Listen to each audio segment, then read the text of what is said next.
Bonjour à tous et bienvenue dans le rendez-vous d'actualité d'AI Experience, le podcast qui démystifie l'intelligence artificielle. Voici une revue de presse qui revient sur les derniers sujets clés dans le monde bouillonnant de l'IA, le tout en moins de 10 minutes. If you think about what happened from GPT-3 to 3.5 to 4, it just got smarter. The field became known as artificial intelligence. Can machines really think? Et si on arrêtait de chercher pendant des heures pour enfin se faire comprendre quand on fait du shopping en ligne ? Dans un article de CNN, on découvre Daydream, une nouvelle plateforme de shopping en ligne alimentée par l'IA qui promet de réinventer la façon dont on cherche et on achète des vêtements. Alors non, c'est pas une énième vitrine où on scrolle sans fin. L'idée, c'est de pouvoir discuter avec une IA pour lui décrire précisément ce que l'on cherche, un peu comme si on s'adressait à un vendeur en boutique. Par exemple, je veux une robe pour un dîner important en Sicile au plein mois de juillet dans un resto chic au bord de mer. Et l'IA, elle comprend le contexte, le style, la saison, l'ambiance, et elle affine des propositions au fil de la conversation. Derrière cette idée, il y a Julie Borstein, une ancienne dirigeante de Nordstrom, Stitch Fix ou encore Sephora. Autant dire qu'elle connaît le secteur.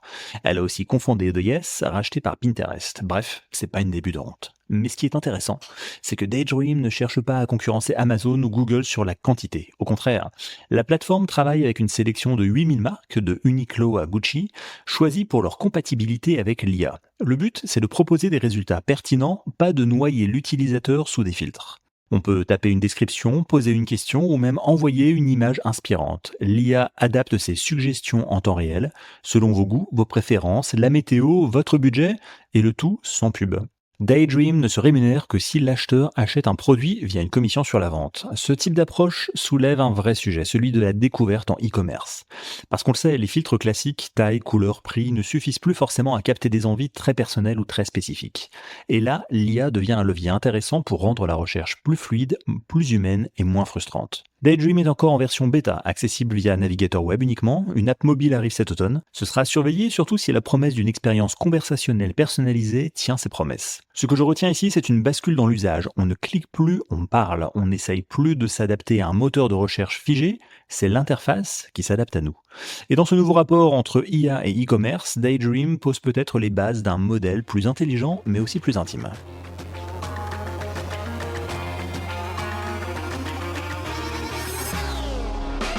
L'intelligence artificielle crée-t-elle des emplois ou en détruit-elle ?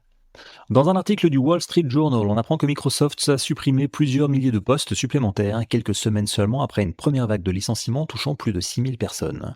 Cette fois, ce sont surtout les équipes commerciales et d'autres départements transverses qui sont visés. Officiellement, Microsoft parle d'optimisation ou de réduction de couches hiérarchiques et de la volonté de constituer des équipes plus agiles. Mais dans les faits, ces licenciements s'inscrivent dans une tendance lourde, celle des grandes entreprises qui misent massivement sur l'intelligence artificielle tout en réduisant leurs effectifs humains. Car oui, derrière ces annonces, il y a une réalité économique. Microsoft investit des dizaines de milliards de dollars dans ses centres de données et dans le déploiement de ses outils d'IA générative. L'objectif, proposer des solutions capables d'automatiser certaines tâches et donc à terme de remplacer une partie du travail aujourd'hui effectué par des humains. Et Microsoft n'est pas seul. Le même jour, Amazon a aussi confirmé que l'IA allait entraîner des suppressions de postes sur plusieurs années. Même discours, les usages évoluent, la technologie progresse et certains métiers disparaissent. Ce qui est frappant ici, c'est le paradoxe. Microsoft est l'un des principaux fournisseurs mondiaux d'outils d'intelligence artificielle. L'entreprise vend ses solutions aux entreprises en leur promettant plus de productivité et moins de tâches manuelles. Et dans le même temps, elle applique cette logique à ses propres équipes. Alors est-ce qu'on assiste à une révolution technologique qui libère du temps et de l'énergie, ou à une mutation brutale du marché de l'emploi où l'humain devient peu à peu optionnel ? On voit bien, l'IA n'est pas seulement qu'un outil, c'est un choix stratégique, et ce choix aujourd'hui redéfinit déjà la place de l'humain dans les très grandes organisations.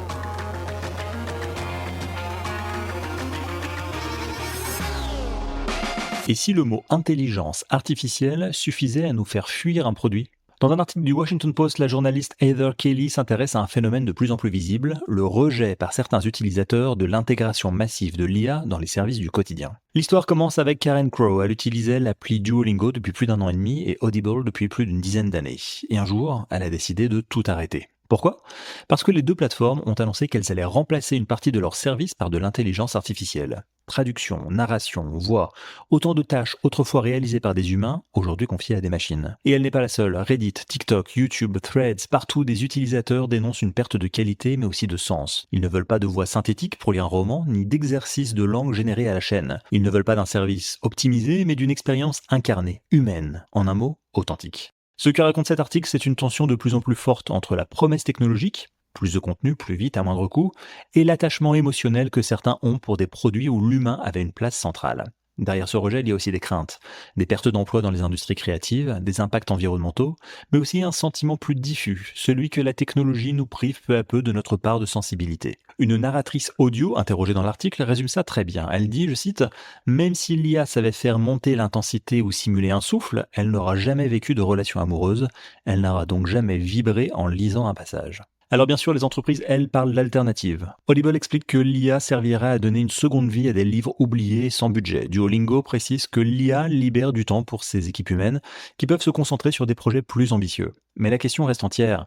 Est-ce que les utilisateurs veulent plus ou mieux? Et surtout, sont-ils prêts à payer plus pour garder ce mieux quand le marché pousse vers l'automatisation de masse? Ce que montre cet article, c'est que l'intégration de l'IA n'est plus un sujet purement technique, c'est un sujet émotionnel, culturel, presque philosophique. Et certaines marques pourraient bien choisir de dire non à l'IA, non pas pour résister au progrès, mais pour se positionner, pour affirmer une vision différente, plus coûteuse, plus fragile sans doute, mais aussi plus humaine.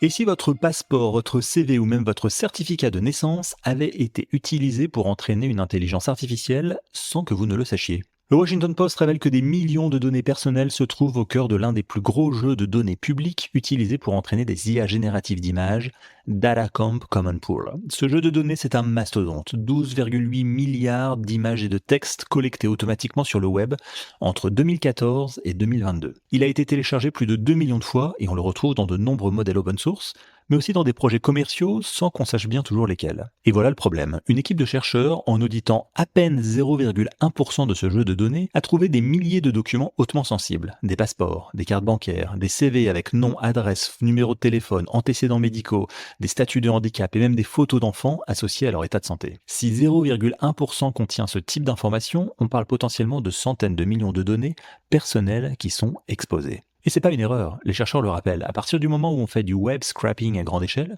c'est-à-dire qu'on aspire automatiquement des contenus publics sur Internet, il est inévitable que des données personnelles se retrouvent dans les datasets, même avec des filtres, même avec des outils de floutage ou avec des scripts de nettoyage. Dans le cas de Common Pool, les outils étaient censés être floutés automatiquement, sauf que l'algorithme en a raté au moins 102 millions. Et même quand les visages sont masqués, les métadonnées, les légendes ou les textes associés peuvent révéler des noms, des lieux, des identifiants, des informations privées. Alors on fait quoi ? Aujourd'hui, des plateformes comme Hugging Face proposent bien des outils pour permettre aux utilisateurs de supprimer leurs données s'ils les retrouvent dans un dataset, mais comme le rappellent les chercheurs, encore faut-il savoir que ces données s'y trouvent. Et même si on les retire, que fait-on des modèles déjà entraînés dessus? Est-ce qu'on les détruit? Est-ce qu'on les réentraîne? Rien n'est clair, ni techniquement, ni légalement. Le fond du problème, c'est que ces IA sont construites sur un vieux réflexe du web. Si c'est en ligne, c'est public. Sauf qu'un CV mis en ligne en 2016, une photo postée sur un blog de famille, ou un scan de passeport hébergé par erreur, ce ne sont pas des données destinées à nourrir une IA, et pourtant elles le font. Ce que dit cet article, c'est qu'on arrive au bout d'un modèle, un modèle extractif, où des données ont été utilisées massivement, sans consentement explicite, ni information, ni contrôle, et ça concerne tout le monde. Alors c'est pas un problème technique, c'est une crise de confiance. Est-ce que ce genre de révélation suffira à provoquer une prise de conscience, une nouvelle réglementation, une remise en cause de la façon dont on entraîne nos modèles? Rien n'est moins sûr, mais une chose est claire, si l'IA veut rester crédible, elle ne pourra plus faire l'impasse sur la question du consentement.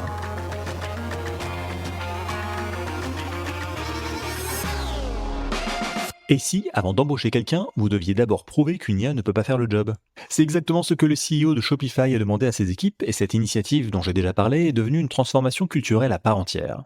Aujourd'hui, chez eux, c'est clair, l'IA est partout et tout le monde est concerné. Pas juste les ingénieurs ou les data scientists, mais également les équipes support, marketing, produits.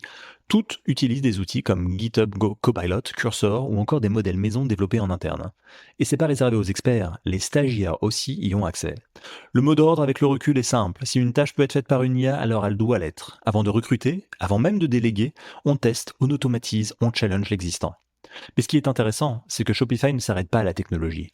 Ils ont mis en place une vraie pédagogie. Leurs outils d'IA affichent non seulement le résultat, mais aussi le processus ou le raisonnement. On n'est pas là pour dire « fais-moi un rapport » ou « écris-moi un email ». On est là pour que les gens apprennent, corrigent et deviennent meilleurs grâce à l'outil, pas qu'ils s'en détachent. Et cette culture, D'IA First, Shopify ne la garde pas pour eux. Ils la mettent aussi au service de leurs clients, les marchands.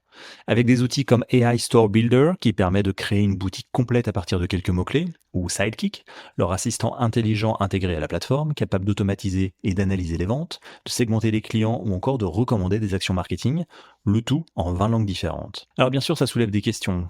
Est-ce que ça veut dire que chaque nouveau poste devient optionnel? Que l'IA est en train de grignoter les fonctions humaines une à une? Peut-être. Mais ce que montre Shopify, c'est qu'il est aussi possible de redéfinir les rôles, d'augmenter les équipes, sans forcément les réduire, et surtout d'impliquer tout le monde dans cette transition. Et c'est peut-être ça le vrai tournant. Que l'IA ne devienne plus un sujet réservé aux technos, mais une question que chacun se pose, chaque jour, dans son travail.